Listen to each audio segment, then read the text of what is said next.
And hello everybody, this is Gamer with Opinion with the mod review. And today we are presenting to you Extended Culture 5, a mod for Home Total War Alexander, brought to you by Supernut and Lanjane. This mod has an interesting story that I got from Lanjane himself. And basically, it is that this mod was created around 2009. It had laid dormant for a long while, and then both Supernut and him have decided to work on this thing and do massive, extensive work on it because of the low quality of the mod at the time. The first Lanjane went nuts on this one. Over 900 textures. I think he told me something like 200 units, over 200 units. This is a lot of work. This is a whole lot of work, and it has been so nicely done. So, without further ado, let me show you what we mean by really nicely done. So first, just by the UI, you can see right away the quality that they went to just to provide you with an experience that is quite enjoyable. This is something that is nice to look at when you're deciding which campaign you're gonna play. This mod is all about campaigns, so you have two full campaigns. The Dias Cast, which is just after Crassus' disastrous defeats against the Parthian. I've talked a lot about it in my previous videos. And the 275 BC Imperial Ambitions, so this is more of a Bronze Age type period. And then we have specific campaigns. As those are open ones, you can choose many factions and plays pretty much as usual, except for the heavy modifications that have been done. Sorry about that. That have been done in the mod. But for the rest of the campaigns, you have restricted choice for the factions, as it is actually the restricted one most of the time, but it is like scenario type things. And there are very nice ones. I would recommend the Pergamon one, the Tukara one, which is very interesting. This is for those who don't know the Tukara people. I won't go and try and explain this because this subject would require a video in itself. Just to say that it is a very interesting people that were mainly located close to India. Although they were considered to be barbarian tribe of Oriental culture, they were the main traders for horses and jade in their area. And they were making kind of the link, because they were controlling mountain passes, they were kind of making the link between China and India for trade and stuff. So this culture is actually not that well understood, and it is quite interesting. Back to the mod. So if we go and see one campaign, we'll go with the regular one. So that's the Dias Cast, just after Crassus. We have the Pontus. We have the Bactrian Kingdom. The factions are very well represented here, Armenians and so on and so forth.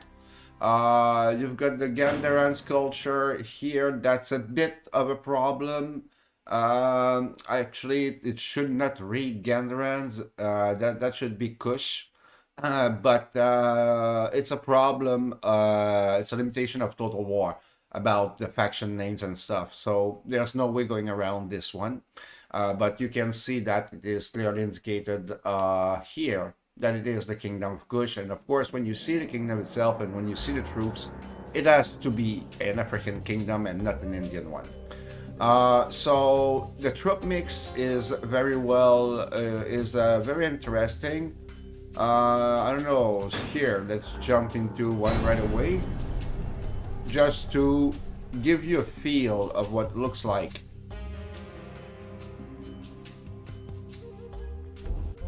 So first, you are welcomed by this. I mean, how much do you want for a month? Come on, this is nice. So this explains you everything you need to know about this scenario, and of course we want to continue to play. And here's the starting position for the faction, and this is where we want to go. Look at this, very nice. And the troops, they are very nicely managed. So as you can see, the iconography is all done, so all redone. I mean, when I say that he went nuts, he went nuts. Look at this. This is so sharp, so clean, and yet so simple. The buildings have been rethinked. They have been rebalanced as well. There's many functions, so I'm not going to go in depth into all the things. You can actually discover them by yourself because this mod gives you all the information that you need right in the information screens. Isn't that grand? I mean, the precision of details for this mod is amazingly good. It's well thought out. I'm raving a bit, but I mean, look at this. Look at this. I mean, this is not your basic mod, you know? And if we can look at the stats, you can see that actually the costs for the recruitments and military upkeep have been quite rebalanced, and I love this. Like these guys are not free to maintain pretty much anymore, which is was stupid in most in the vanilla version. So you see that the troops in general, they have good stats. Like I don't want to focus on one faction because they don't have the same troop stats and stats. So that's why I don't want to focus on one per se. But uh, pay attention to the trades. They are very interesting indeed. And pay also attention to the recruitment system. So everything you need to know is here. So it tells you what kind of culture, because your troops they are dependent on the culture, the buildings you own, and other factors. So just read what comes with the troops, and you will be able to play this easily and figure out the system quite easily. Everything is well mapped out. Look at the map again, very clean, very nice. You know, it has the vanilla feel to it, yet enhanced. So this is very nice. So we're gonna get out of this one. That was to show you basically a bit of the feel of the mud. Now, if we want to go into the Imperial Ambition and go into the Roman ones, just to give you a feel of what it looks like, there is an after that I'm going to show you a feature that is quite interesting, and for those who are always complaining that they lack challenge playing mods and this and that, so look at those gorgeous Romans. Now you are proud to play those Romans. They are nice. You know, even the barbarian troops, they look good. Here's your Vegetas. That's the your basic militia troops. You know, so this looks like proto-imperial troops. It's very well done. You see, the Celtic ones, this would be believable for a Celtic warrior. Only thing that is the large shield, we could argue on that. Like, it depends which Celts we're talking about. Celt is a very generic term, but overall, this is freakingly well done. The abilities are well thought up. You know, the Warcry stays, combat bonuses in certain environments, this and that. The troops are really well done. Like Celtic cavalry, you know, look at the stats. It's not crazy, but it's good. Kind of a hybrid cavalry here. You know, some missile, and then charge in, which was a cavalry that was very popular at the time everywhere. Javelin cavalry plus a main weapon, axe, usually a club, where the norms, axe being the preferred one for most people. So, and you can see, look, the Roman cavalry is not overdone. It's nicely done, and it's the oval shield. That's perfect. That is what it's supposed to be in 275. So the attention on the mod is quite nice. And if I want to go and look at the maybe buildings just to show you what it looks like harbor port, you know, auxiliary barracks, city barracks, watchmen's, and you've got all the of course all the bonuses and everything explained again like it would be the regular game in vanilla, but be mindful, this is not exactly the same thing. So read, people, read. Those I don't know the price. Let's see. Ooh, they're good. They're good. Those are probably as good as the Europa Barbarora mines. I have to admit that I have done 3 campaigns, test 25 turns each, but I didn't get into deep enough to go into deep into the economics. So I don't know if they are really as good as I think. But looking at the base stats, this look as good as the mines for Barbarorum, which are amazing. So the last thing that I wanted to show you, me think it is in the first one. I think it's in the Dias cast. There it is. So you can play the free people or rebel faction if you like better. So this is the ultimate challenge.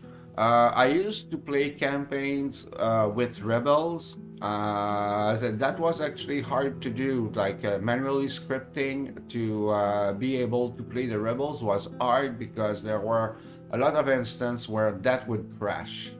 But anyways, I digress. This is the most challenging thing you can get in this game. First, you look at your treasury. Yeah, 50,000. We're rich. And look at the map. So, wow, we're everywhere. Yeah, that's the problem. We're everywhere. And look at our cities. Look at our cities. This is a disastrous. You understand? So there's so much micromanagement to do and so much thinking as to what you keep, what you don't keep, because you can't keep everything. You have to abandon some cities and stuff. Like, so this requires a lot of thinking and experience. An experimented player, I would not recommend playing this thing. You see that you need to do the military occupations in a lot of cities just to get started, because it makes total sense. You are rebels, you just turn the city over. So you can see it's, you have, depending on the cities, your recruitment, like this is Africa, let's go somewhere else. As you can see, your recruitment depends on where you are. This is local recruitment, so you will have, oh, rabble. Yeah, I love this. For the peasant. So that's very cute. That's pretty cute. Like you can see, your troops are depending on the local recruitment system. So, anyways, this mod is absolutely great to play. The AI is not bad. It's giving you a good fight. So the management is harder than usual. So maybe I would advise playing it with a slower pace. Playing it with a slower pace will also enable the AI to actually build up and give you a better fight. We're playing these games, it's all about fun. People who are creating these mods, it's all about fun too. It's easy to break any game or any mods. I mean, it's easy to swipe into them. What is hard is actually winning against them within the limits instead of just exploiting them and, you know, using all the tricks that we all have in our bags that we know that they are weak against this and this and that. Anyways, this is the conclusion for this mod review. So the extended Culture 5 for Alexander, Home Total War. From Sopanut and Lam Jane. I would give it an 8 out of 10 for the mod. It is an amazing piece of work.